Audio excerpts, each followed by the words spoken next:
cette première table ronde est consacrée, comme je le disais, à la question de l'empreinte carbone des intelligences artificielles.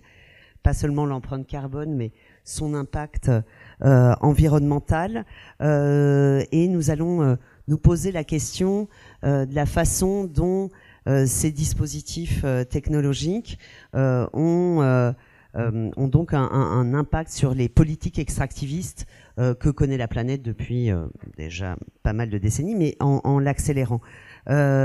C'est vrai que le modèle numérique emprunte au champ sémantique de l'immatériel, presque de l'éthéré. Pourtant, les ressources utilisées pour fabriquer les objets numériques, comme celles qui servent à leur fonctionnement, sont bien réelles. Ce sont des ressources limitées, comme vous le savez. L'écosystème du numérique repose donc en fait sur la même logique extractionniste, pardon, le mot est difficile à dire, que les phases précédentes d'industrialisation du monde.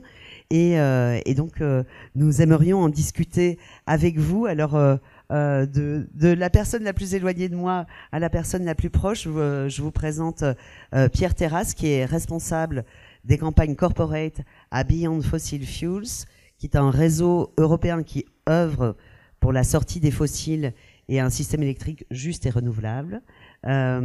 Ensuite, Lorraine de Montenay, vous représentez aujourd'hui le collectif Green IT, dont David Cormand a déjà dit un mot en introduction. Green IT, qui est un collectif d'experts sur la sobriété numérique.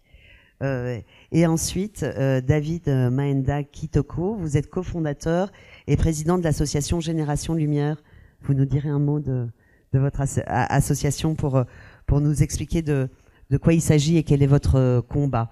Je m'aperçois que nous n'avons qu'un micro. C'est normal ou pas?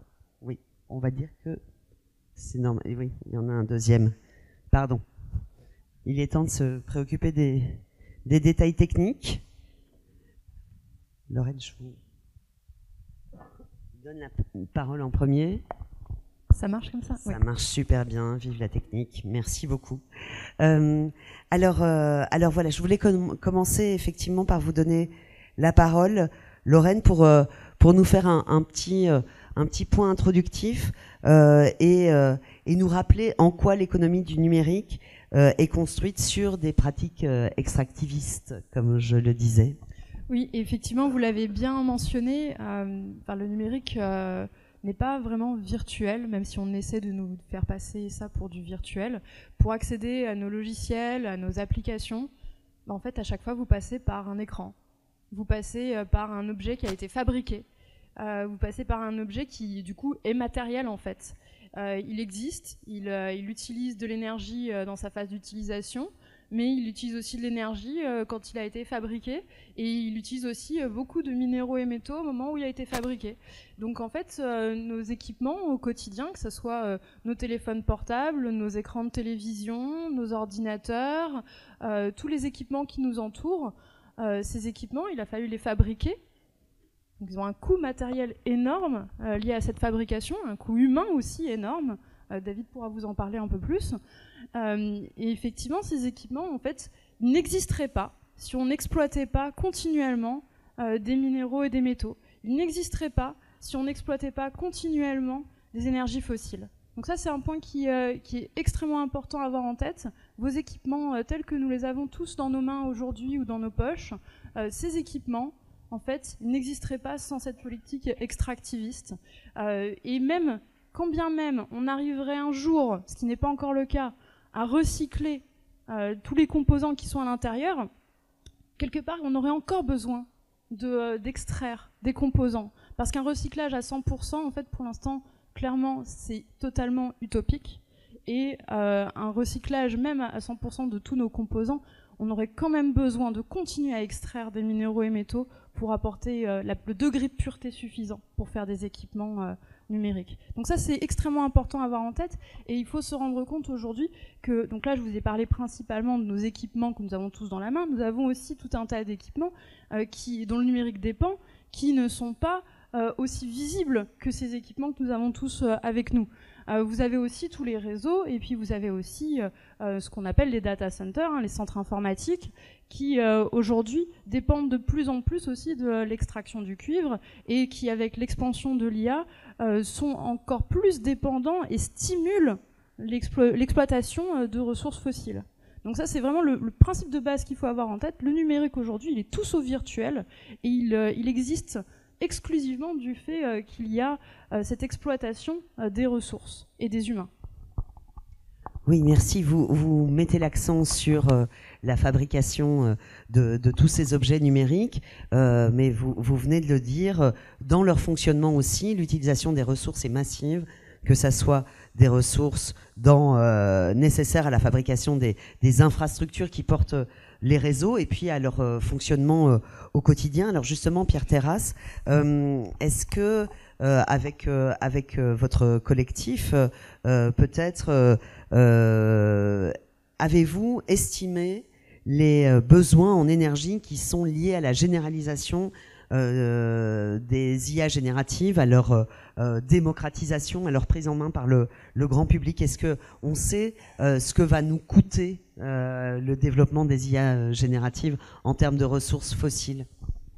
Alors, bonjour tout le monde. La réponse courte, c'est non, on ne le sait pas. Donc il y a des modélisations. C'est un pan de l'économie qui est extrêmement instable, spéculatif et qui est aussi très nouveau. Donc c'est très très difficile de savoir. Pour vous donner un ordre de grandeur, entre les estimations les plus vertueuses et celles qui montrent une consommation d'énergie la plus grosse, on est pratiquement du simple au triple, en termes notamment de besoins énergétiques liés au data center.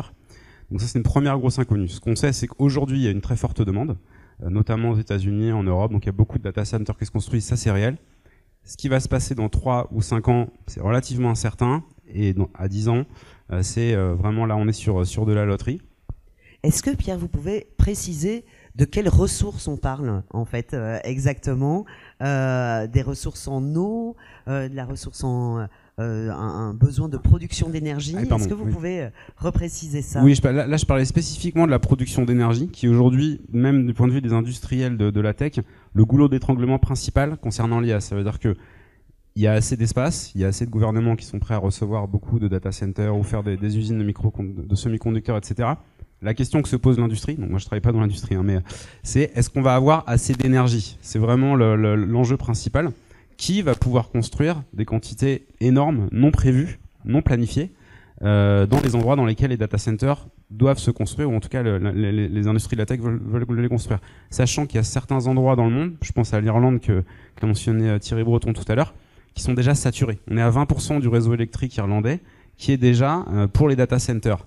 Est-ce qu'à un moment donné, on va prioriser ça sur les écoles, sur le chauffage des gens, sur l'électrification des transports, par exemple? Parce qu'il faut bien comprendre quelque chose, c'est que l'énergie demandée pour les data centers est une nouvelle demande qui s'ajoute à des défis qu'on a dans la transition énergétique et dans la lutte pour limiter le dérèglement climatique au maximum aussi. Ça veut dire que si vous produisez de l'électricité en lieu et place, par exemple, de voitures thermiques, vous réduisez les émissions de CO2. Quand vous construisez des data centers, vous n'êtes pas dans ce processus. Vous ajoutez une demande à un processus d'électrification et de baisse des émissions qui est, à notre sens, nécessaire aujourd'hui. Donc c'est une charge supplémentaire et qui est énorme. Donc au niveau européen, je n'ai pas répondu exactement à votre question au début, mais je vais donner un ordre de grandeur. Une estimation moyennement haute, mais moyenne, on va dire, sur ce qui se fait aujourd'hui sur le marché des projections concernant les data centers, on serait aux alentours de 260 TWh en 2030 de production. C'est l'équivalent de ce que l'Espagne, en tant que pays, consomme aujourd'hui en termes d'électricité. Ça, c'est que pour les data centers, que au niveau de l'Europe. Donc c'est énormissime. On va plus que doubler. Et là, tous les indicateurs sont rouges, malheureusement, parce que ces data centers se construisent et l'infrastructure énergétique avec dans les 5 prochaines années. Donc c'est vraiment énormissime. Et après, viendra la question, mais j'imagine qu'on en parlera tout à l'heure, de quel type d'énergie et quel impact, évidemment, pour le climat. Comment ça fonctionne. Et j'en profite pour signaler que lundi devrait être annoncé, dans le cadre du sommet international de l'IA organisé par la France et l'Inde, que 35 data centers devraient s'implanter en France, dont un giga data center qui serait financé par les Émirats arabes unis. Merci beaucoup Pierre. On reviendra effectivement au type d'énergie nécessaire pour le fonctionnement de ces data centers. Mais David, je voulais vous donner la parole à votre tour. Lorraine nous a brossé à quelques traits comment cet écosystème numérique est fondé sur des politiques d'extraction des ressources. Est-ce qu'on peut même jusqu'à aller à dire que ce modèle repose sur une forme de néocolonialisme technologique, étant donné les lieux sur la planète où sont extraits ces ressources et quelles sont les personnes qui en tirent profit? Oui, bonjour, merci pour l'invitation. Si vous voulez bien, je voudrais d'abord que mes premiers mots aillent aux victimes à Goma, une ville au nord Kivu, où en 5 jours de combat, 3000 personnes sont mortes. Et c'est le bilan provisoire. On a retrouvé 2000 corps jonchés par terre et d'autres 900 corps dans les hôpitaux. Les hôpitaux sont saturés parce qu'il y a une bande armée qui contrôle aujourd'hui Goma et s'étale vers le sud Kivu. Et dans son passage, elle contrôle la mine qui représente 15% du coltan mondial. Est-ce que vous pouvez nous dire d'un mot ce qu'est le coltan pour qu'on comprenne le coltan est ce que représente le Kivu? Le coltan est un minerai qu'on utilise dans les cartes mères, donc presque tous les produits électroniques en ont besoin.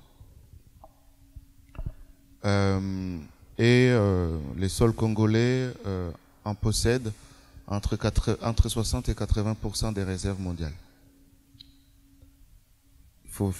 Il faut bien faire une distinction entre la réserve mondiale et la production. Et j'y reviendrai du coup pour parler de ce qui s'est passé à Goma, parce que aujourd'hui, le premier exportateur de coltan mondial n'est pas le Congo. C'est un pays voisin, le Rwanda, qui finance la milice dont je viens de vous parler, qui a massacré 3000 personnes en 5 jours à Goma. Maintenant, par rapport à votre question sur est-ce que c'est une perpétuation du système colonial? Absolument. À l'époque coloniale, on a un système qui consistait à aller extraire massivement des ressources naturelles et intensivement ces ressources naturelles et installer un système, je dirais, politique ou administratif qui lui est favorable pour continuer cela. C'est ce qu'on appelle l'extractivisme, pour aller plus rapidement. Au Congo, ce système-là a coûté la vie à 10 millions de personnes. De 1885 à 1908. 10 millions. Aujourd'hui, ce système continue. Parce que les besoins sont différents. À l'époque, c'était du caoutchouc pour les voitures, pour les pneus de voitures. Aujourd'hui, ce système continue, mais les anciens États colonisateurs n'ont plus besoin de s'installer directement sur place. Ils ont de nouveaux officiers coloniaux qui facilitent, qui permettent ces systèmes. Parfois, c'est des gouvernants eux-mêmes. Parfois, c'est des pays voisins qui ont une armée capable de mater toute forme de résistance pour cela. Le Congo produit 2,2 millions de tonnes de cuivre par an. On vient de parler de l'importance des cuivres par an dans le numérique. 70% du cobalt mondial est produit en RDC et la réserve est de 50%, plus de 50%. Cette recherche ou cette envie d'accéder à ces ressources-là avec une compétition comme Thierry Breton l'a exprimé dans ses propos, amène à une tuerie industrialisée des Congolais. depuis 1998 jusqu'à nos jours, on parle de entre 6 et 10 millions de morts. Si on prend donc cette fourchette haute de 10 millions de morts, ça ferait 10% de la population qui ont été exterminés pour des besoins de l'électronique au service du numérique. Voilà la perpétuation. Voilà également la matérialité du numérique concrètement sur des territoires comme le Congo. Mais je finis par là. Ce n'est pas une spécificité congolaise. Les activités, l'extractivisme est la première source mondiale de conflits. Vous n'avez pas besoin d'aller au Congo pour voir qu'il y a des conflits autour de ça. Rien qu'en France, vous avez déjà des débats, par exemple, à Échassières, sur la question du lithium. Donc vous voyez que ça amène des débats jusqu'ici, qui sont des pays plutôt très consommateurs, où je dirais, voilà, où il y a une goinfrerie des métaux. Voilà. Merci beaucoup et merci effectivement de replacer le débat là où il est essentiel, c'est-à-dire qu'au-delà de l'utilisation des ressources finies, limitées, cette politique extractiviste a des conséquences effroyables, évidemment, sur la perte de vie humaine, comme vous venez de nous le détailler. Quelle est la responsabilité des pays européens précisément dans la région des Grands Lacs que vous évoquiez, mais peut-être plus largement dans cette politique extractiviste? Là, je ne vais plus vous parler de l'histoire, je vais vous parler du présent. Le 19 février 2024, l'Union européenne a signé un accord avec le Rwanda, dont tous les experts des Nations Unies ont démontré que ce pays finançait des bandes armées à l'est du Congo, et ces bandes armées sont responsables des exactions dont je viens de vous décrire tout à l'heure. L'Union européenne a signé un accord, j'ai noté le titre de l'accord, c'est l'approvisionnement durable en matières premières. Global Witness a sorti un rapport qui disait que 90% des minerais qui quittent les Rwandais sont des minerais qui sont acquis de manière illégale, floue, parce que la géologie de ce pays ne permet pas de fournir suffisamment de ces minerais. Cette guerre dure depuis 30 ans. La Commission européenne était au courant que cette guerre existait. Plus de 30 ans de rapports d'experts. Et quand je dis 30 ans de rapports, des rapports qui pointent, qui reviennent et redisent exactement la même chose. Et pourtant, l'Union européenne a décidé de signer un accord avec un régime sanguinaire. Mais ce n'est pas que ça. L'Union européenne a financé l'armée rwandaise à hauteur de 20 millions pour aller garantir les intérêts de Total au Mozambique.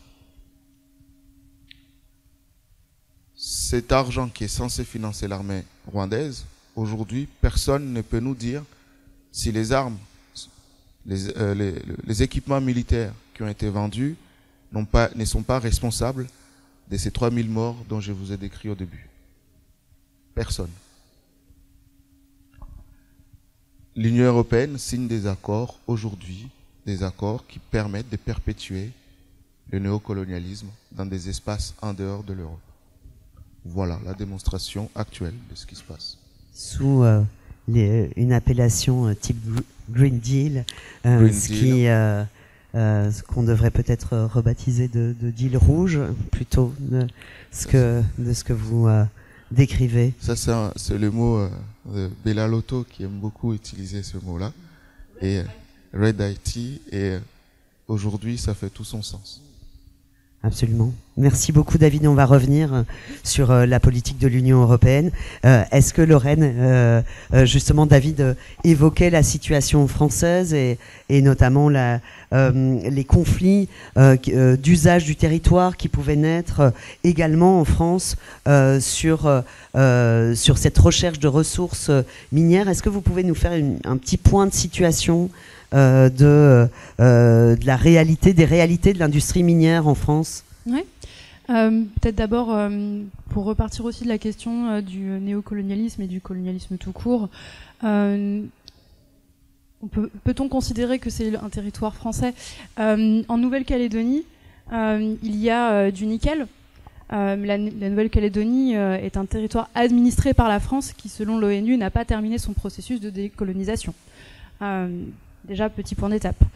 Par ailleurs, la France a un passé minier. Ceux qui vivent à côté d'anciennes mines le savent très bien. Et ils savent très bien aussi que la mine propre, ça n'existe pas. Très concrètement, pour vous donner quelques exemples, à Saint-Priest-la-Prugne, en Loire, qui est une ancienne mine d'uranium qui a été exploitée pendant 25 ans, qui a été fermée en 1980, donc là on est 45 ans après, on a encore très régulièrement des rejets hydrogéologiques de pulpe qui sont dans les anciennes galeries et qui contaminent les eaux souterraines avec des rejets intermittents non maîtrisés, radioactifs, dans la rivière la Besbre. Donc ça c'est pour vous donner un exemple. Et toujours à Saint-Priest-la-Prugne, vous avez un plan d'eau artificiel de 20 hectares qui est rempli de 1,3 million de tonnes de résidus miniers radioactifs recouverts par 2 mètres, une lame de 2 mètres d'eau. Voilà. Donc on met 2 mètres d'eau et puis on considère que c'est bon, c'est traité. Donc voilà, donc ça c'est notre passé minier en France qui finalement est un passé encore très présent, hein, très très clairement encore très présent. Donc les questions qui ont à se poser derrière ça, c'est que fait-on des déchets miniers? Que fait-on des conséquences sur les populations autour aussi? Et quelle garantie en fait de l'après-mine? Et a priori, si on traite comme ça nos anciennes mines, que va-t-il se passer avec nos nouvelles mines? Parce que là, ça fait 45 ans que le problème n'est pas résolu. Si on n'a toujours pas trouvé de solution aujourd'hui, c'est peut-être pas juste demain qu'on va se réveiller sur le fait de trouver une solution par exemple pour cette mine-là. Un autre exemple, en 2022, on a une ancienne mine de fer à côté de Bayonne qui s'est effondrée et qui a provoqué la pollution aux métaux lourds et la mort de toute la faune sur 4 km. Avec le dépôt du coup de métaux lourds. Hein. Au début, on a dit aux gens, c'est bon, vous pouvez continuer à boire l'eau, elle est potable. Bon. Après, ça a été la pêche interdite pendant 1 an, etc. Hein. Voilà. Donc cette question de l'après-mine, ça pose question. Donc voilà, on ne sait déjà pas gérer nos anciennes mines, alors qu'est-ce qu'on va faire avec les nouvelles? Et donc avec les nouvelles, là l'exemple que citait David aussi tout à l'heure, c'est la mine de lithium des Chassières. Mine plus usine de traitement. C'est dans quel endroit de France? C'est à 350 km d'ici, dans l'Allier, si je dis pas de bêtises. Donc, si je vous disais donc mine plus usine de traitement, donc en fait, qui dit traitement du lithium dit traitement à l'arsenic, dit traitement au plomb, etc. Donc, pour info, ce projet, c'est un projet qui est reconnu d'intérêt national majeur depuis juillet 2024. Donc, c'est un projet qui a le vent en poupe, en quelque sorte. Mais par contre, beaucoup de questions des habitants qui ont été posées pendant le débat public n'ont toujours pas trouvé de réponse. Hein. Il y a eu un rapport rendu de 7 pages par Imerys, l'entreprise qui souhaite lancer cette mine et qui traite du coup en 4 petits bullet points sur la préservation de la ressource eau. Comment est-ce qu'elle souhaite traiter ce sujet-là, mais il n'y a rien qui est dit concernant ce qui sera mis en œuvre s'il y a des rejets importants qui sont constatés. Et puis on a 2 petits bullet points sur la biodiversité et qui sont des actions de préservation où clairement ça sent le greenwashing dans les bullet points. Donc sur une réponse de 6 pages sur laquelle les 3-4 premières pages sont un compte-rendu de ce qui a déjà été dit et soulevé comme point pendant le débat public, et finalement en réponse on a quelques petits bullet points par-ci par-là pour rassurer, sans donner d'ordre de grandeur, sans donner de chiffres exacts, sans donner aucun chiffre d'ailleurs, et sans donner de garantie. Voilà, ça c'est la réalité minière en France aujourd'hui, c'est que finalement la mine propre, elle n'existe pas, elle est utopique, il faut bien avoir ça en tête. Les conflits, effectivement, c'est peut-être un peu moins dégueulasse qu'à l'autre bout du monde, ce qui nous arriverait sur notre territoire, mais on n'est pas à l'abri non plus d'avoir des impacts sur la santé des gens, et les conditions de travail aussi des personnes dans les mines sont aussi des choses à prendre en considération. Donc en fait, ça aboutit à quoi? En fait, il y a une chose simple qui est dans notre angle mort à chaque fois, et c'est bizarre, on ne veut pas nous en parler, mais il faut réduire nos usages du numérique, il faut réduire notre dépendance aux équipements, en fait. C'est pas des équipements plus propres qu'on va fabriquer, c'est moins d'équipements qu'il faudrait. C'est vraiment le principe de base. Pourquoi est-ce que cette sobriété, finalement, à chaque fois, on détourne le regard? On va dire, quel enjeu industriel majeur y a-t-il derrière pour qu'on préfère tuer des gens, pour qu'on préfère polluer nos sols, plutôt que de réduire tout simplement notre dépendance aux équipements. Voilà, donc ça c'est pour moi aujourd'hui la réalité minière en France, c'est qu'on est tous dans le même bateau, on a une seule planète, et que c'est pas en extrayant les minéraux à un endroit A plutôt qu'à un endroit B qu'on va résoudre le problème en fait. La résolution du problème, c'est la sobriété. Merci beaucoup Lorraine, et merci à tous les deux d'avoir tracé un tableau sommaire, même si quand même effrayant évidemment, de ce que ça implique, cette utilisation, cet usage déraisonné des ressources minières. Avec vous, Pierre, je voudrais peut-être qu'on complète ce tableau en évoquant les énergies fossiles nécessaires au fonctionnement des intelligences artificielles génératives, notamment de ces immenses data centers dont on parlait. Est-ce que on peut dire que les IA qu'on nous présente comme la nouvelle révolution industrielle fonctionnent grâce aux énergies fossiles? Est-ce qu'on peut dire ça? Alors, déjà, je veux juste revenir par rapport à votre question sur un discours qui est porté par l'industrie de la tech notamment, qui est que l'IA va nous permettre d'avoir des réductions d'émissions de CO2 d'un point de vue global.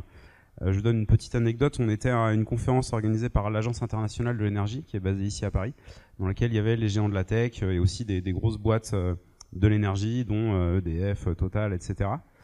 Et une responsable, la directrice durabilité de Google, balance devant toute la salle. En fait, l'IA va permettre, on a sorti un rapport qui dit que l'IA va permettre, d'ici à 2030, de baisser les émissions au niveau mondial de 10%, qu'elle a ce potentiel, en 5 ans. Et moi, je suis interrogé par une journaliste sur le sujet. Pierre, qu'est-ce que t'en penses? Je dis, c'est quand même... J'ai pas tiqué, parce qu'il y a tellement de choses qui sont ouais, mais je dis, 5 ans, mais c'est complètement malade. Il vient d'où ce calcul? Donc je vais dans le rapport. En fait, le rapport en question, il n'est pas de 2025, il n'est pas de 2024, il est de 2023. Et en fait, il n'y a pas de calcul à l'intérieur. Je me dis, mais quel algorithme a sorti un calcul qui permet de mettre tout ça en balance? Parce que vous imaginez bien, l'IA, il y a beaucoup de choses à prendre en considération. Les aspects positifs, négatifs, l'empreinte de l'IA, énormément d'impacts directs et indirects, dont ceux qu'on a mentionnés ici. Et qui a permis de sortir un calcul qui dit ça? Et en fait, Google citait son propre blog de 2021, donc en 2024, devant le PDG d'EDF, un parterre de journalistes, de ministres, etc. Nous, on n'était pas invités à ce segment-là. Moi, j'y étais la veille avec mon collègue du Shift qui est ici. Mais ça, c'était on retransmet en direct le lendemain. Et du coup, on voit cette information. Et en fait, c'est pas une étude qu'ils ont fait, c'est un blog. Et en fait, c'est un blog qui cite un autre blog du Bolton Consulting Group qui dit que ils ont travaillé avec 3 clients et en appliquant l'IA, ils ont réussi à avoir des baisses de 10% sur 3 projets, sans donner ni publier les données ni rien. Et en fait, c'est une extrapolation. Alors nous, quand on fait des calculs de comptable, les ONG, ils sont quand même un peu plus compliqués que ça. Là, ils ont trouvé 3 clients sur lesquels, dans les processus industriels, sans aucune transparence sur ce qui a été fait. Et du coup, ça, fois 10, fois toute la planète, multiplié par 5 ans, en fait, l'IA, ça permet ça. Et en fait, ils balancent un truc comme ça. Mais c'est fou parce que Google est la boîte la plus progressiste de la tech sur les questions d'environnement, de régulation de fake news, etc. Là, les choses sont en train de changer, malheureusement, comme vous le voyez aux États-Unis depuis quelques mois, et ça nous affecte tous. Donc c'est quelque chose qui est extrêmement grave. En réalité, donc moi, du coup, j'ai dû répondre à la journaliste. Donc avant de lui répondre, je dis, je vais regarder l'étude. C'est 1h30, puis je suis arrivé au truc de, mais c'est ça ce qu'elle a balancé qui va être retenu par tous les journalistes, que l'IA a un potentiel de baisse des réductions de CO2 en 5 ans.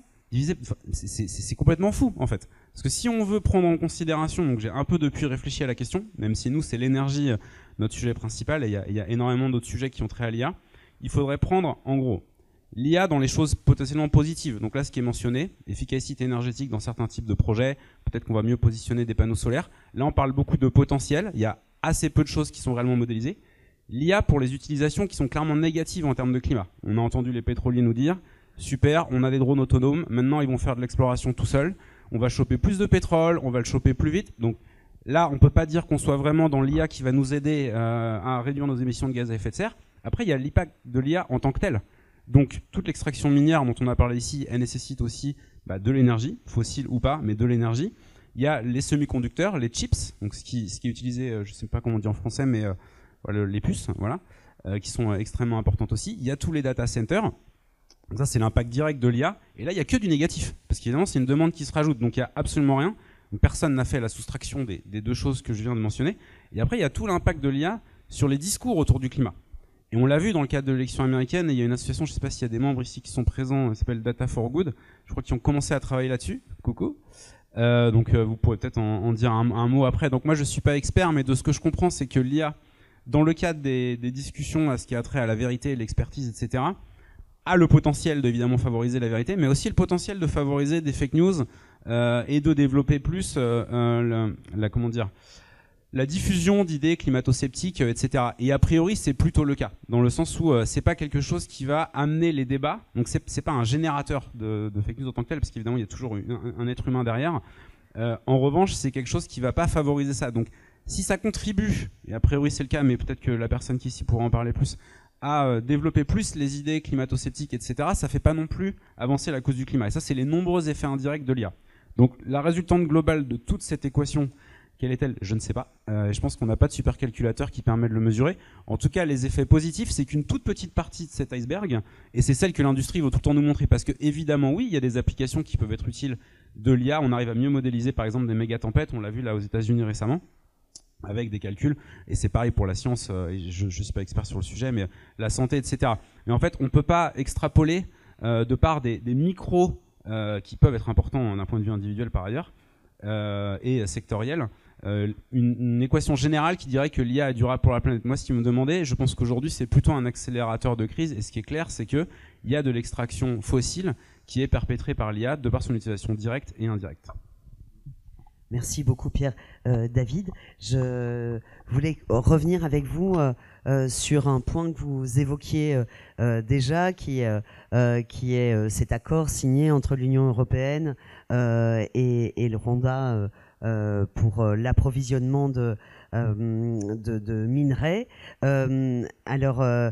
Ça fait partie, ce règlement matières premières critiques, je crois que cet accord est en lien avec ce règlement, et qui a été présenté comme une façon d'assurer la transition énergétique en Europe en assurant justement son approvisionnement en matières qui permettent une électrification notamment de certains de nos usages. D'abord, comment est-ce que vous dénoncez ces incohérences du Pacte Vert? Et puis je voulais vous demander, au niveau de votre association Génération Lumière, dont vous pouvez nous dire un mot, comment est-ce que vous tentez d'infléchir la politique européenne sur le sujet? Tenter, j'ai dit. Infléchir. Je ne sais pas si David, comment peut répondre, comment on infléchit la politique de la Commission européenne. Alors, imaginez pour une association. Alors, moi, ce qui me questionne beaucoup sur la question de la transition, alors peut-être rassurer tout le monde. Nous sommes écolos. La preuve, c'est nos forêts. Le premier poumon de la planète aujourd'hui, c'est la forêt congolaise. S'il en fallait des preuves de notre besoin, envie, notre compréhension de la nécessité de préserver les limites physiques de la planète, celle-là en serait une, parmi tant d'autres. Donc le débat pour nous, il n'est pas de questionner, n'est pas de remettre en question la transition. Mais ce qui nous interroge, c'est la transition utilisée comme un alibi pour continuer, pour perpétuer le système. Et pour extraire un gramme de l'or, il faut 2 tonnes de roche. Et l'or est une matière dont on aura besoin dans ce qui est décrit. Alors, comment me faire comprendre à moi qui viens de ces espaces-là? Je ne sais pas si vous avez déjà visité des mines, même en France. C'est des espaces immenses qui sont pris au détriment de tout ce qui les peuple. Hein. Comment me dire que un projet qui se base quasi exclusivement sur l'extractivisme est un projet sain pour la transition? Donc pour moi c'est incohérent, il y a une incohérence quelque part. Et ceci ne veut pas du tout dire que je suis contre la transition. Je me demande tout simplement qu'on m'explique si on extrait 2,2 millions de cuivre par an dans une ville, ça permet de préserver quel environnement? Et vous savez que quand on extrait le cuivre, par exemple, c'est encore produit du cobalt et d'autres trucs. Derrière, c'est aussi des produits parfois nocifs qu'on va dégager sur le sol où il est extrait. On a parlé du stockage qui est, si en France, est mal fait. Imaginez dans un pays où il y a la guerre presque en permanence et où il est extrêmement difficile de normer ce que ça peut donner comme résultat. Il y a des études qui ont été faites à Kolwezi, là où on extrait plus du cuivre et du cobalt, uniquement pour les rivières et pour les gens qui vont extraire. Ils ont des taux au-delà du seuil acceptable du cobalt dans le sang et des rivières qui deviennent de plus en plus jaunâtres. À titre de témoignage, on a un membre de Génération Lumière qui était en Haute-Ouélé, c'est là où on extrait un peu de l'or, et qui me disait, David, des rivières sont asséchées pour les besoins de l'extraction artisanale, dite artisanale. Hein. Voilà. Et donc, ça nous pose question quand on voit ces conséquences-là. Et puis, nous, on a une démarche d'imaginer l'environnement sans la séparer des humains. C'est-à-dire que on ne sépare pas l'humain de son écosystème. Enfin, voilà, c'est comme ça. Hein. La nature, elle est pas... Il n'y a pas de la nature, et puis à l'autre, on en fait partie. Et donc, les effets irréversibles sont déjà ces millions de morts. Sans parler des animaux aussi, d'autres non-humains qui peuplent ce territoire-là. Et si le Congo, la forêt congolaise est devenue le premier poumon aujourd'hui, ça n'est pas une source de fierté, c'est plutôt une désolation, parce que c'était l'Amazonie il y a quelques années. Et que la perspective que la forêt congolaise devienne ce qu'est devenu l'Amazonie... La perspective, elle est aujourd'hui, c'est 500 000 hectares qui partent chaque année. Donc voilà, et l'industrie minière fait partie de ce qui participe à cette disparition. Elle n'est pas la seule, mais elle y contribue. Donc voilà ce que nous amenons comme questionnement. On attend des réponses. Si on nous dit que finalement ça va bien se passer, il faudra nous le prouver et ensuite on sera peut-être d'accord. Mais pour l'instant, on n'a rien aujourd'hui qui nous permette de nous garantir que ces projets tels qu'ils sont conçus ne participent pas ne continuent pas à la destruction de la vie des humains, des non-humains sur des territoires en dehors de l'espace européen et peut-être bientôt dans les espaces européens. Avez-vous même des réponses de la part de l'Union européenne sur ces questions? Eh bien, ça tombe bien, parce que David Corman, cet été, on a marché, nous, jusqu'au Parlement européen pour lui donner un peu plus de boulot et ses collègues. Et il nous a, parmi les promesses qu'il nous a faites, il y en avait une notamment d'écrire une lettre à la commissaire européenne qui avait signé l'accord avec le Rwanda. On n'a jamais eu de réponse. Et ensuite, son collègue Mounir Satouri est revenu à la charge. Il y a une vidéo qui circule où il demande à celui qui a remplacé la commissaire, donc c'est un ministre, c'est un ancien ministre, je crois, de l'industrie de la République tchèque, et qui répond que cet accord est plutôt formidable et que finalement les conséquences sur le Rwanda, il les connaissait pas trop, et que le Rwanda, finalement, c'est un des pays où ils ont passé de meilleurs accords. Si voilà. Donc voilà notre état de sidération. Mais je l'ai dit aujourd'hui parce que nous sommes dans une crise. J'ai quelques camarades congolais dans la salle. On l'a appris avant tout le monde que la ville de Goma était tombée. On a fait une réunion d'urgence. Depuis 2 semaines, nous ne dormons plus. Nous avons écrit plus de 700 mails aux députés européens. Je n'ose pas vous demander si vous avez, combien de réponses vous avez eues. Pour demander une chose, qu'il y ait au moins un débat sur cette question au Parlement européen. C'est chose faite. Au moins. Mais c'est... comment vous dire? On a attendu qu'il y ait 3000 corps qui jonchent par terre. Et c'est un bilan provisoire. Alors il y a eu un groupe de Congolais et non Congolais, des citoyens, citoyennes européennes qui ont marché pour sensibiliser. Bon, c'était au moment où il y a une dissolution. Voilà. Ça n'a pas arrangé la médiatisation. Mais des gens ont alerté régulièrement. Et il a fallu attendre qu'il y ait que la crise atteigne son intensité, l'intensité actuelle, pour qu'on en arrive à un débat. Donc j'espère que dans ce débat-là, il sortira des résultats concrets qui permettront au moins de faire cesser les bruits des armes. Deuxièmement, de questionner cette manière d'habiter la terre qui est violente et qui perpétue un système dont nous ne voulons plus.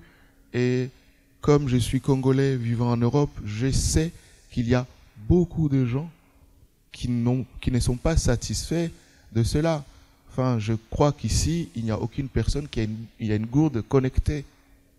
Pourquoi est-ce qu'il y a des lois qui permettent aux gens de fabriquer des gourdes connectées ou des slips connectés pour vous dire à quel moment il faut aller se bronzer? Et c'est ce que je disais, c'est une goinfrerie des métaux qui amène à ces conséquences. Voilà. Merci, merci beaucoup.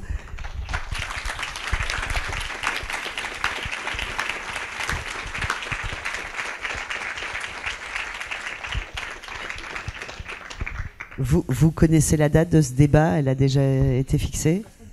La semaine prochaine, mardi, je crois. Ok. Bon. Allez-y nombreux, s'il vous plaît. C'est...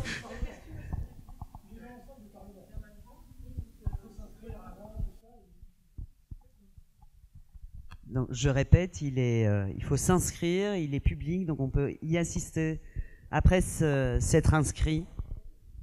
Et donc, voilà, j'imagine que votre message, David, est effectivement de venir nombreux et nombreuses pour soutenir vos positions.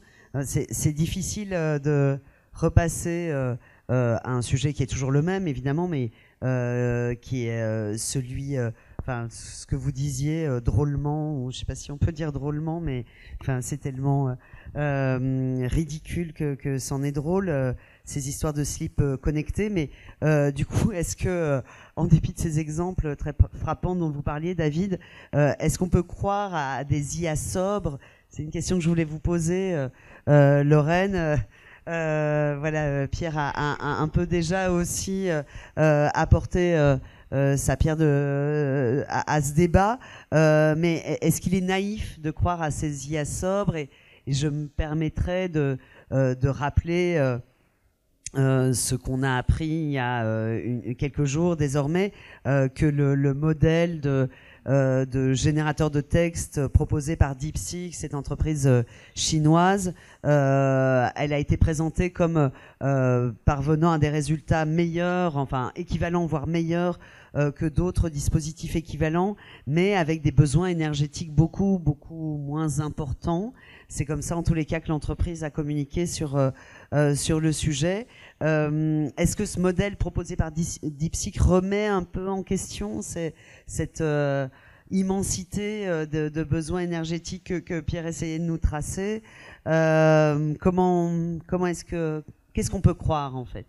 Je vais commencer par répondre sur la question de la naïveté de croire à des IA sobres. Vous vous êtes bien rendu compte là qu'il ne nous a pas fallu très longtemps pour soulever le tapis et voir tout ce qu'il y avait en dessous, derrière ce monde virtuel plein de licornes, de baguettes magiques et d'IA, pour voir en fait toute la matérialité et toutes les conséquences environnementales, sanitaires et aussi humaines gravissimes qu'il peut y avoir derrière. Donc clairement, si on croit aux licornes et aux baguettes magiques, oui, c'est un peu naïf de croire à des IA sobres.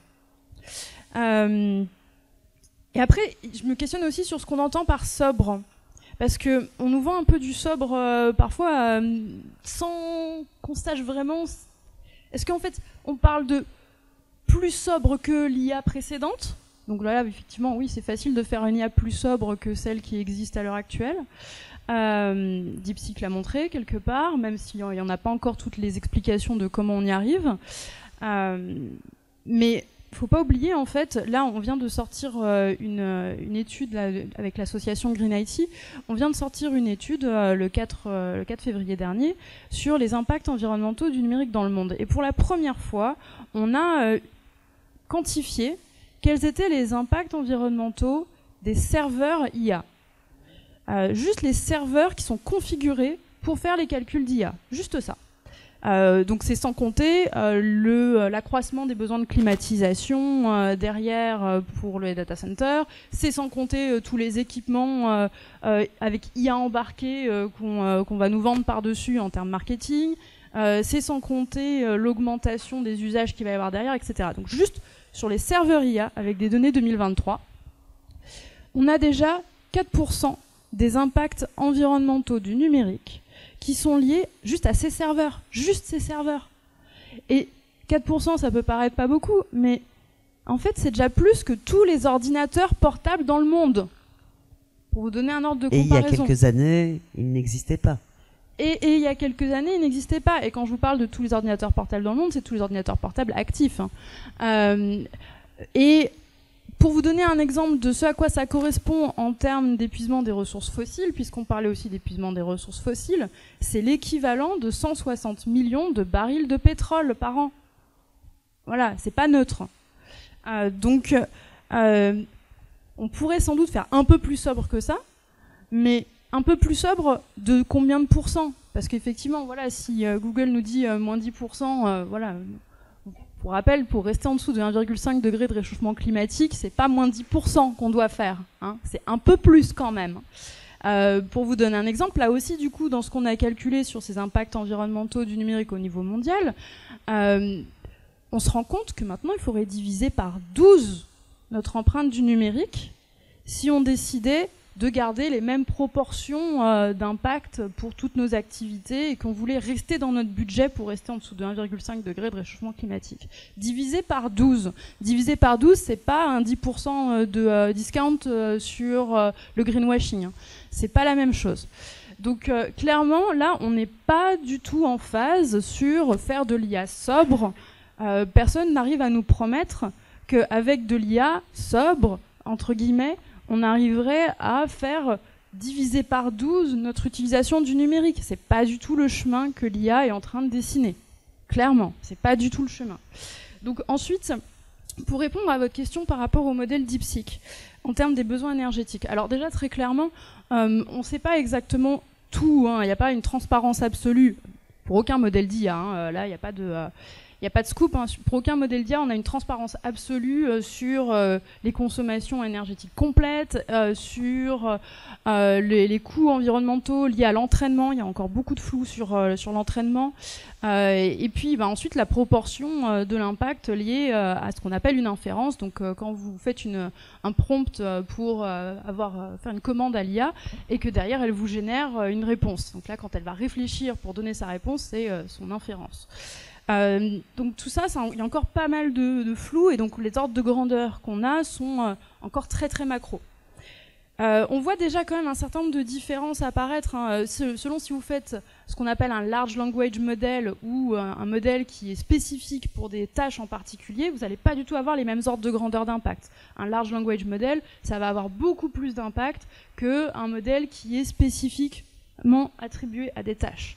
Donc là clairement DeepSeek a gagner un tout petit peu sans doute de gains énergétiques en se basant sur un faisceau de tasks spécifiques dans son modèle.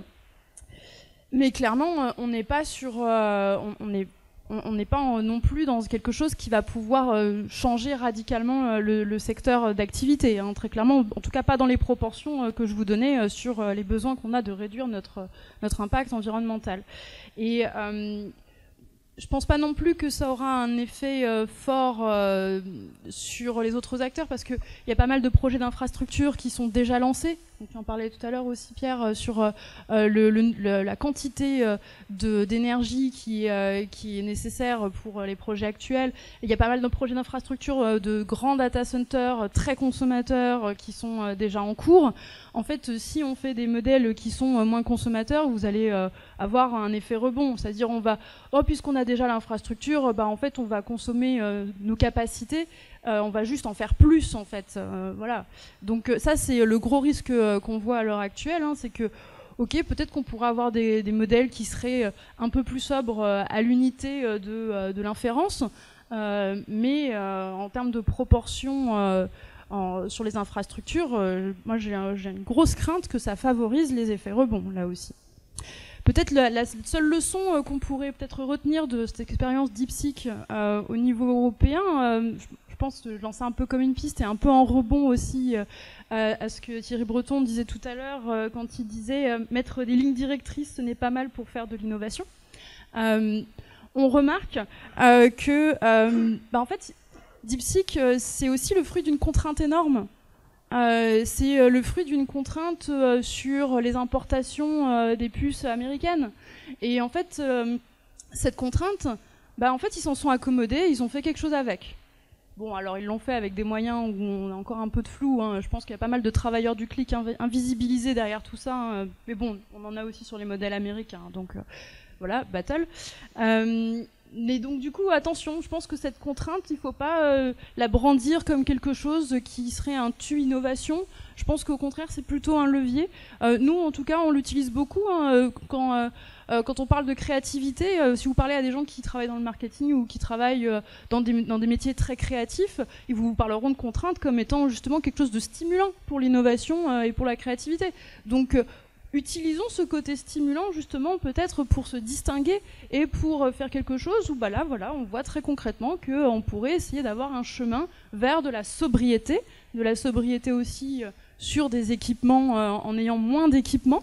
Peut-être qu'on peut poser un certain nombre de contraintes comme ça aussi pour essayer de dessiner un monde de demain où on se pose collectivement la question en incluant aussi la pensée, la participation de tout le monde, des citoyens aussi, qui puissent se prononcer aussi sur quel monde de demain on veut en termes de numérique. Est-ce que toutes les contraintes qu'on a aussi en termes d'accaparement de l'attention aussi, est-ce que ces choses-là, finalement, c'est ce qu'on désire? Et est-ce qu'on ne peut pas travailler plutôt ensemble à faire un monde de demain plus sobre, numériquement plus sobre, en posant les contraintes qu'on considère être les contraintes éthiques et environnementale pour demain. Merci Lorraine, vous vous faites des transitions, mais un peu trop tôt pour les tables rondes à venir. Mais merci beaucoup.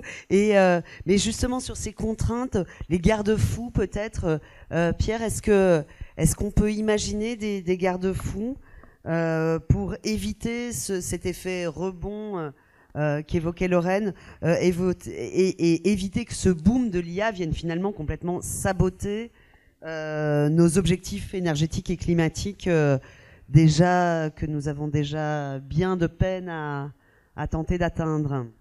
Alors oui, nous on pense qu'il faut des garde-fous. Je pense que je serais pas le seul à le dire ici.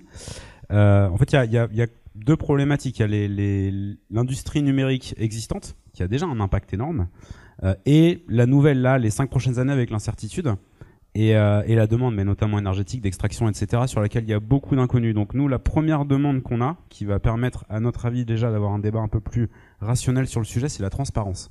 Notamment de la part des GAFAM, qui sont vraiment les maîtres du jeu là-dessus, et qui arrivent à envoyer des gens sur la Lune, faire des calculs hallucinants qui permettent de savoir que ton slip connecté, il faut aller faire pipi maintenant, et qui sont incapables aujourd'hui de nous donner le nombre de data centers qu'ils veulent construire, quel est l'impact CO2. En fait, c'est quand même assez fou. On se rend compte qu'ils savent pas compter. Et d'un côté si, puis d'un autre côté non, ils savent pas compter. Donc nous ce qu'on demande, c'est la transparence, et qu'elle soit exigée par les gouvernements, donc au niveau de l'UE, mais aussi des États, et pas que en Europe. L'IA, c'est un sujet qui touche toute la planète. Donc ça, c'est le premier point. Le deuxième, en termes d'énergie, nous, ce qu'on demande à ces boîtes du numérique, notamment, parce que là, il y en a 4 en gros qui se partagent le gâteau aujourd'hui, c'est déjà d'arrêter d'utiliser l'IA pour l'extraction d'hydrocarbures. Si elles veulent se prétendre comme étant clean d'un point de vue environnemental, le premier truc, c'est de plus développer des modèles qui vont permettre à Total d'aller chercher plus de pétrole. En fait, c'est hyper simple et basique, mais déjà, à partir du moment où ce pas-là n'est pas rempli, comment est-ce qu'on peut croire à la bonne foi de ces entreprises? Pour moi, c'est complètement impossible. Comment vous pouvez d'un côté contribuer à la destruction, à l'extraction d'hydrocarbures, on est quand même en 2025 en pleine crise climatique, et de notre côté dire que l'IA va sauver la planète. Donc ça, c'est vraiment la porte d'entrée pour pouvoir rentrer dans la salle et parler. Donc la transparence plus ça. Ensuite, il y a la nouvelle demande énergétique, et d'ailleurs Beyond Fossil Fuel sort un rapport lundi là-dessus, donc je vais pas vous donner les chiffres, mais voilà, on a modélisé un peu. Lire avec intérêt. Voilà, on a modélisé un peu, si vous voulez en parler après, il y a pas de souci. On a modélisé un petit peu qu'est-ce que ça veut dire au niveau de l'Union européenne, parce qu'en fait, dans les 5 prochaines années, là, la demande en énergie des data centers, mais il n'y a pas que ça, parce que là on a parlé de l'extraction. Les usines de semi-conducteurs, donc de puces, de micro-puces, sont aussi extrêmement consommatrices d'électricité. Elles sont pour beaucoup basées en Corée, en Chine, en République populaire de Chine, mais également à Taïwan. Donc c'est des quantités de CO2 qui sont émises, qui sont énormes, et l'industrie se développe de plus en plus aussi aux États-Unis. Donc oui, ça c'est le deuxième point. Et c'est que l'énergie en fait soit additionnelle. C'est-à-dire que si les data centers arrivent, par exemple les 35 que le gouvernement Bayrou a annoncé dans la semaine, qui vont réannoncer lundi, les 35 data centers pour l'IA qui veulent attirer en termes d'investissement. Si vous arrivez dans un marché, il ne faut pas prendre de l'énergie existante, mais vous devez créer et payer pour de l'énergie additionnelle. Sinon, qu'est-ce qui se passe? Vous créez une nouvelle demande. Ce que font beaucoup ces entreprises, comme elles sont extrêmement fortunées, c'est qu'elles achètent du renouvelable existant, parce qu'elles ont des engagements à 100% renouvelable 2030, 2040, voire 2025. Mais finalement, quelqu'un d'autre va devoir acheter de la demande. Et là, à très court terme, dans les 5 prochaines années, en tout cas dans l'Union européenne, les deux manières de pouvoir répondre à cette demande, elles sont assez simples, c'est ou du renouvelable ou du gaz, en gros. Parce que du charbon, c'est plus trop à la mode de faire de nouvelles centrales, et le nucléaire, ça met 15 ans à se construire, quoi qu'on en pense. Et les autres solutions, géothermie, etc., sont relativement marginales. Donc en gros, c'est ça le débat. Les grosses entreprises de la tech ont toutes des engagements pour plus de renouvelables, mais en fait, la solution facile, c'est d'arriver dans des endroits dans lesquels il y a beaucoup de renouvelables, de les acheter, de dire, moi j'ai fait le job, il y a une nouvelle demande qui est créée, parce qu'évidemment, c'est pas un jeu à somme nulle, et quelqu'un d'autre va se débrouiller avec ça. Mais moi, j'ai fait mon boulot, et c'est bon. Et en réalité, ça va empiéter sur potentiellement des infrastructures critiques qui peuvent être le chauffage des gens, mais aussi la décarbonation de l'industrie lourde comme par exemple l'acier, où là vraiment on est sur des baisses d'émissions de CO2. Donc je le répète, les data centers, l'arrivée de l'IA ne va pas faire réduire les émissions mécaniques. On a une obligation d'électrification si on veut rentrer dans les clous en termes de climat. Ça, c'est un problème qui vient se rajouter là-dessus. Donc elle paye extra des nouvelles ressources clean, renouvelables, avec du stockage, etc., et que ça augmente pas non plus les coûts du réseau. Ça, c'est à très très court terme, pour ainsi dire, parer à l'urgence. Après, en termes de gouvernement, je pense qu'il y a la question de la sobriété et de la limite aussi. Là, j'en ai pas parlé, mais jusqu'où on va? Est-ce qu'on va jusqu'à 20%, 30%, 40% du réseau électrique irlandais qui est fait pour qu'on construise des gifs avec des licornes Trump et Musk sur ChatGPT? Je sais pas si ça, c'est mieux que électrifier le transport. En tout cas, il faudrait que le législateur puisse s'emparer de la question et mettre éventuellement des limites, ou au moins une planification derrière tout ça. Aujourd'hui, comme il y a un manque de transparence, comme les choses vont extrêmement vite, je suis très, très content d'entendre l'enthousiasme de Thierry Breton sur le sujet, mais je pense que l'IA va beaucoup plus vite que ça. Et là, les 5 prochaines années, quel va être l'état de la question dans 5 ans? À mon sens, il faut un petit peu accélérer en termes de régulation et en termes de planification, et qu'il y ait aussi une priorisation qui soit mise en place. C'est-à-dire l'énergie pour qui? Parce qu'il y a aussi une question qui n'est pas que environnementale, c'est le prix de l'énergie. On voit qu'on est dans une crise énergétique, les coûts sont pas en train de baisser, il y a beaucoup de personnes qui se retrouvent dans la précarité énergétique. Là, on a des acteurs qui arrivent, qui ont énormément d'argent, qui achètent. Ça a des coûts réseau qui vont augmenter aussi, évidemment, pour tout le monde. Donc, alors, ça peut être, du coup, le coût de fonctionnement de l'équivalent de RTE irlandais, français, espagnol, etc. va être plus cher. Le prix de l'électricité, c'est très compliqué. Il y a des gens ici qui peuvent être experts, mais du coup, ça se répercute pas directement sur la facture, mais au final, quelqu'un paye. Donc, que ce soit à travers nos impôts, notre facture d'électricité, on parle des entreprises les plus riches du monde, qui font des bénéfices qui sont colossaux. Et juste pour revenir sur... donc ça, c'est ce qu'on demande de manière générale. Et je pense qu'il y a peut-être les personnes qui sont ici de Data for Good pourront en parler. Il y a aussi la nécessité, en termes environnementaux, que les IA aient vraiment des garde-fous hyper stricts pour arrêter tous les discours la propagation des discours de fake news, de haine, etc., comme on l'a vu aux États-Unis, de racisme, de masculine. Enfin, en fait, c'est pas possible qu'on nous vende des choses comme servant en fait le bien de l'humanité, du climat et de la bienveillance sociale, si on voit avec des études qui ont été faites, notamment avec la campagne américaine, qui montrent que c'est des vecteurs d'aggravation des clivages sociaux et de discrimination. Donc bon, là, je sors de mon petit vous empiétez aussi sur les tables rondes. Ouais, je suis désolé d'ailleurs, j'aurais pas dû le faire. Et juste pour revenir à DeepSeek, alors oui, ça a mis un gros boom. Je veux pas revenir sur tout ce qu'a dit ma collègue. Ça a mis un gros boom. Ça a mis un gros plomb en gros à Nvidia, qui est le plus gros constructeur de semi-conducteurs pour l'IA au niveau mondial et qui est américain. Et tout le monde s'est dit oh là là, mais on peut faire de l'IA à 10 fois mieux, c'est trop bien. Donc comme elle l'a dit, il y a le paradoxe de Jevon. Donc ça veut dire on va baisser le coût énergétique, mais du coup augmenter. Donc les experts sont plutôt unanimes pour dire que ça change plus ou moins rien par rapport à l'incertitude qu'on avait sur l'IA. En attendant, les data centers se construisent. Et pour vous donner un ordre de grandeur, parce que plus que DeepSeek, ce qui est fou, c'est le plan Stargate de Trump, qui est sorti il y a 15 jours. Donc là, c'est 500 milliards pour l'IA et pour des infrastructures pour l'IA, avec des GAFAM qui sont maintenant en roue libre, qui sortent de leurs accords climat, qui sortent de leurs accords sur toutes les questions de discrimination, etc. Et c'est allez-y, la planche à billets, c'est parti. Macron, il va annoncer 35 data centers, donc qui peut-être sans cette annonce existerait quand même. C'est les joies de la politique d'annoncer des choses qui sans nous arrivent, mais on a l'impression que c'est nous qui les avons faites. Ça, c'est une petite parenthèse. Et sinon, ce matin, les chiffres sont sortis. Donc les 4 plus grosses boîtes, donc là on parle de Meta, de Amazon, donc Meta avec Instagram, etc. Amazon, Google et Microsoft, ils ont investi 300 milliards, enfin ils vont faire 300 milliards d'investissements en 2025 dans l'IA. C'est du jamais vu. Donc à aucun moment le DeepSeek Gate n'est un frein dans les investissements, etc. Ce qu'on voit, c'est plutôt tout le contraire. Nous, on espère que ça va amener à plus de sobriété, mais il n'y a aucun signe qui le démontre pour l'instant. C'est vrai qu'il n'y a pas beaucoup de signes positifs. Mais justement, pour achever ce premier tour de parole, David, et pour peut-être une petite note légère d'optimisme, je voulais vous demander comment vous envisagiez l'IA comme un outil d'émancipation, enfin, que ça peut aussi être ça, pardon. C'est ce qu'on avait prévu. Mais pardon, je vous fais une tâche difficile. Elle est difficile et en plus je ne saurais pas vous dire exactement comment ça peut être bien ou pas.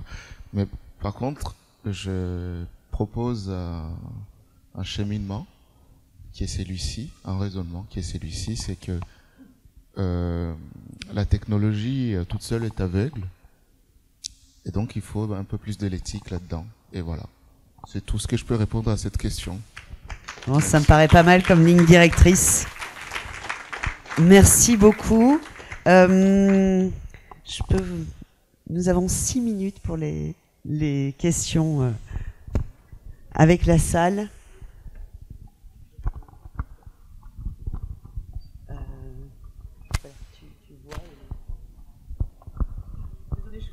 Est-ce que vous pouvez vous présenter d'un mot avant de... Oui, très volontiers. Merci 1000 fois pour cette première table ronde, c'était très, très intéressant. Bravo à tous et à toutes. Une petite remarque. un peu sous forme de piste finalement. C'est pas vraiment une question, je triche, c'est une remarque. Je suis de Point de Mire, donc une association qui a justement lancé un chantier fort intéressant, tout à fait enchanteur, il y a de cela quelques mois, qui est un chantier sur la décroissance numérique, tout simplement. Et donc ça nous permet d'aller beaucoup plus loin que la notion de sobriété, qui, à mon avis, est totalement non opérationnelle. C'est-à-dire qu'en fait, la sobriété ne veut pas dire grand-chose, je pense, même si on lui affuble l'adjectif numérique. Pourquoi ? Parce que quand, par exemple, on a eu tendance à être alcoolique, si on vous dit tu veux boire un verre de vin et que tu as été alcoolique, tu dis non, je suis sobre. Ça veut dire quoi ? Ça veut dire que je ne bois plus. Or, quand on nous propose la sobriété numérique, c'est en aucun cas je ne fais plus numérique. C'est je continue tranquille, c'est du business as usual, quoi. C'est de l'IT as usual, tranquillement. Donc nous, on propose, en tout cas, et du coup, moi, je suis ravie d'être dans ce cadre-là, que je connais bien, sur la question avec Europe Écologie Les Verts, c'est que j'invite aussi, parce que c'est éminemment politique, cette question-là, j'invite effectivement les gens à réfléchir sur cette notion de décroissance numérique, plutôt que de se satisfaire d'un terme qui est, je pense, ma foi, convenu et un peu mou, qui est sobriété numérique. J'ai rien contre le terme, on est obligé aussi de l'utiliser, Lorraine, tu vois ce que je veux dire. Mais en gros, je crois que décroissance numérique serait, ma foi, plus pertinent, parce que ça irait totalement dans l'idée aussi de combattre cette ébriété, terme que tu aimes beaucoup, David, je le sais aussi, que nous partageons tous les deux. Voilà. Désolé, c'était une remarque. Non, il n'y a pas de problème. Marquer une réduction de l'activité véritablement et pas aller vers une sobriété. Je peux peut-être faire une petite remarque en complément du coup de ce que dit Bella. Je vous partage une remarque personnelle que je porte personnellement. Je réfléchis en ce moment par rapport à cette question sur l'IA. De quelle manière on pourrait avoir une forme de véganisme de l'IA quelque part, parce que en fait personnellement moi je l'utilise pas, je ne veux pas l'utiliser justement par forme de véganisme en quelque sorte, et donc je pense qu'effectivement cette notion de décroissance numérique elle est très importante, et je pense qu'il y a un champ des possibles, un champ sémantique à explorer et à investir effectivement aussi sur cet angle pour voir dans quelle mesure individuellement et même collectivement on peut aussi utiliser un champ sémantique qui est plus lié à l'alimentaire au départ, mais qui peut montrer aussi un engagement personnel, comment on porte nos convictions là-dessus aussi, qui du coup font débat après, permettent le débat dans la société pour dire moi je ne préfère pas utiliser ces outils-là, ou je ne veux pas, c'est un refus absolu et je veux qu'on le respecte, pour qu'on ne se voit pas imposer des outils qui finalement nous enferment dans des usages auxquels on ne veut pas forcément contribuer. J'imagine que vous avez tous été dans un groupe WhatsApp à un moment ou un autre dans lequel vous n'avez pas été sollicité au départ, on ne vous a pas demandé votre consentement pour y aller, et on se retrouve un peu enfermé parfois dans ces usages-là alors qu'on ne les souhaite pas forcément. Et donc je pense qu'il y a cette question aussi de comment est-ce qu'on peut investir personnellement la limite qu'on pose pour justement permettre cette décroissance, parce que en fait collectivement, on est piégé aussi dans un certain nombre d'outils qui nous enferment dans des solutions parce que tout le monde le fait. Et en fait, ça empêche la réflexion, justement, sur ces changements. Oui, merci pour ces remarques sémantiques. Est-ce que, madame, vous voulez... Il y a aussi une personne qui voulait... C'est moi qui ai le micro. Oui. C'est ça. On va avoir le temps pour votre question et une autre, et puis c'est tout. Bonjour. Alors, Christine Agnon, je suis ancienne députée française. J'ai beaucoup travaillé sur ces sujets-là aussi. Et c'est plutôt pour un petit témoignage. Alors, d'abord, merci pour l'organisation de cette journée qui est extrêmement intéressante. Alors, il se trouve qu'il y a beaucoup de conférences qui sont organisées dans le cadre du sommet. Il y en a notamment une qui avait lieu hier et encore aujourd'hui à l'école polytechnique, qui attire 4000 personnes et notamment beaucoup de chercheurs. J'y étais hier. Et par rapport à ce que vous disiez, donc, que les contraintes amènent effectivement des possibilités de créativité, de nouveaux champs de recherche, là, effectivement, c'était l'objet de nombreuses conférences hier, avec des équipes de chercheurs donc, qui font des recherches sur comment éviter tous les biais de l'IA, comment effectivement la faire plus sobre, donc effectivement beaucoup de recherches qui, bien sûr, qui vont dans le sens de comment appliquer l'IA Act, et donc on ne peut que se satisfaire de la mise en place de ce nouveau règlement. Mais donc effectivement les contraintes peuvent amener de nouveaux champs de recherche et il ne faut pas s'en priver. Voilà. Ok, merci beaucoup. Est-ce que... Pardon. Oui, bonjour, je m'appelle Valérie Laure Benabou, je suis professeure de droit. Je voulais juste rebondir sur la dernière intervention. La technique n'est pas neutre et l'éthique, ça suffit pas. Voilà, c'est tout.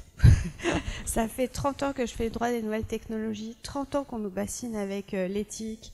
Non, je suis désolée, mais moi, j'y crois pas du tout à l'éthique, parce que l'éthique, ça suffit pas. C'est peut-être le droit, c'est peut-être la lutte, mais l'éthique, ça suffit pas. David.